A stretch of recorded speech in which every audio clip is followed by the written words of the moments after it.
Diamond Rat channel, welcome. My first video in a little while because I had problems with my previous camera. Anyway, I've finally got this brand new one. This is my first video making with it, so hopefully it works out alright. This is kind of like an experimental test for working out my new camera. Anyway, so let's get into it. This video, I've got to say thank you to my patrons. I literally can't remember how I used to make my videos. It's been so long. Say thank you to the new patrons first of all, Barine Ingram, and then we've got a new one this morning, Stephen A. DiTullio. Thank you very much, guys. If it wasn't for the patrons, this channel wouldn't be possible. If it wasn't for the patrons, I wouldn't have been able to buy a new camera. So they genuinely, literally own my tools and the equipment I'm using for this video. So I do really appreciate the patrons, and yeah, literally, I'm able to share my experience being a professional jeweller for decades. With the patron support. So if you want to help me out yourself, it's patreon.com/diamondmelter, link in the description, or just click like and subscribe, whatever you want to do. If not any of that, I don't mind, you're still welcome to watch the videos. Cool, right, so this video, I have an idea just to help me get back into making videos as well. This is quite a simple one to do. Something I've heard about in the comment section and just around in the trade. Some people join platinum without using solder. I've never tried it before. I sort of poo-pooed it, don't really like the idea of it. I sort of don't believe it can work, but I will happily be proven wrong, because if I can weld platinum together and get a nice strong join, it's just going to be solid platinum. There's no like join filled with solder. Normally I would use, doing a ring shank, I use 1700 degrees solder, a little panel like that, cut a little chip off, melt that in, nice tight join, melt that in. Normally have no problems. I've never searched beyond doing that for anything better, because that's always just been fine. It's always worked great for me. As long as your join's nice and tight, you're not filling up gaps with solder or anything. Never had problems with it. But apparently this works well, and I'm nervous about it, but I'm going to try it, just see if I can make it work. I think the idea is, I've got this bit of platinum, I'm about to hammer that really flat. I'm going to put that in the join and then melt it in. Where I've always been a bit nervous of doing this is, I imagine to melt that in there and get that metal to fuse to that piece I put in, the surface is going to go a little bit. And I make jewellery really accurately. I'm constantly got my digital calipers. Like, I will mill out a bit of metal, I get it exactly to what I want, like 2.2 by 1.75 or something like that. I'll mill it out to what I need. So if my next stage is like turn it up into a ring and then melt in that, and then the surface goes, that means the surface then has to be filed flat and then buffed and stuff. I'm going to lose my dimensions, which means you might say, okay, we'll just make it a bit thicker then. But then I'm sort of being a bit more wasteful with my metal. I could have just milled it out to what I need and then just put a bit 1700 degree solder on it. So that's what goes on in my mind. It makes me not really interested in trying this until now. So I do hope it works, because if I can get a solid join that's strong and totally invisible, I would be happy about that. But I'm nervous about just the whole thing melting. So just to explain, that's a bit of nothing. That's just a bit of metal that will probably end up being a collet bezel or something one day. Just it's the length of platinum I got, just turn that up into a ring. I'm gonna try and join that with this little bit I cut off. Obviously that's too difficult to go through the mills, so I'm just gonna hammer it flat. I'm totally new to this. If you know better than me, like if I try this doesn't work, let me know what I got it wrong and I will happily try again. Keep it friendly, just tell me what the correct way, don't call me an idiot or anything. Get enough of that on my channel.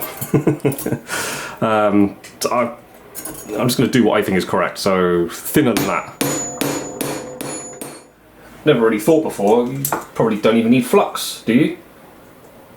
I might flux it, just for old time's sake. And I'm going to clean this metal as well, because the word is on a street, you just put that in there. This is way too big, hang on, let me cut this down. So yeah, I'm just going to snip this down a bit.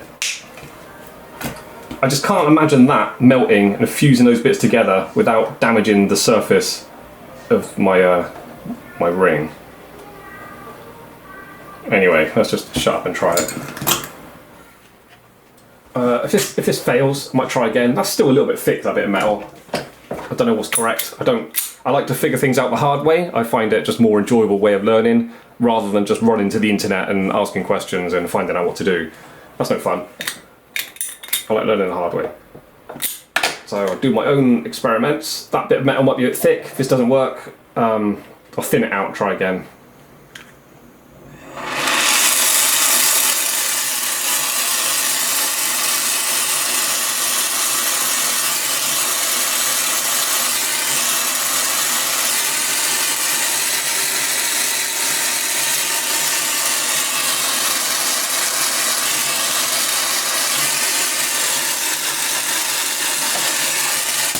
Hey! So I was quite excited for a moment there. I looked at it closely. I thought, oh my god, it's joined really well. No, it's fucked.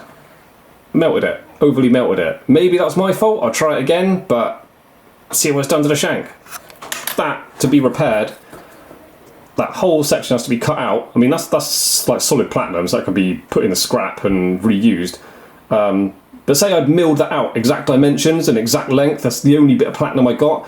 I've ruined that. I've got to cut that out, turn it back up. That ring's now way too small for what I originally wanted. It's already the dimensions I need, so I can't mill it out longer. Ruined. I'm going to cut that out and try again with a more gentle flame. I'll slow it down a bit. Okay, so this is thinner. I'm going to go for a thinner little slither in there and then a more gentle flame as well. Okay, set up. Ready again. Flux. I'm sure we don't really need it, but it can only be a benefit, can't you? Right, goggles. Let's try again. A bit more gently.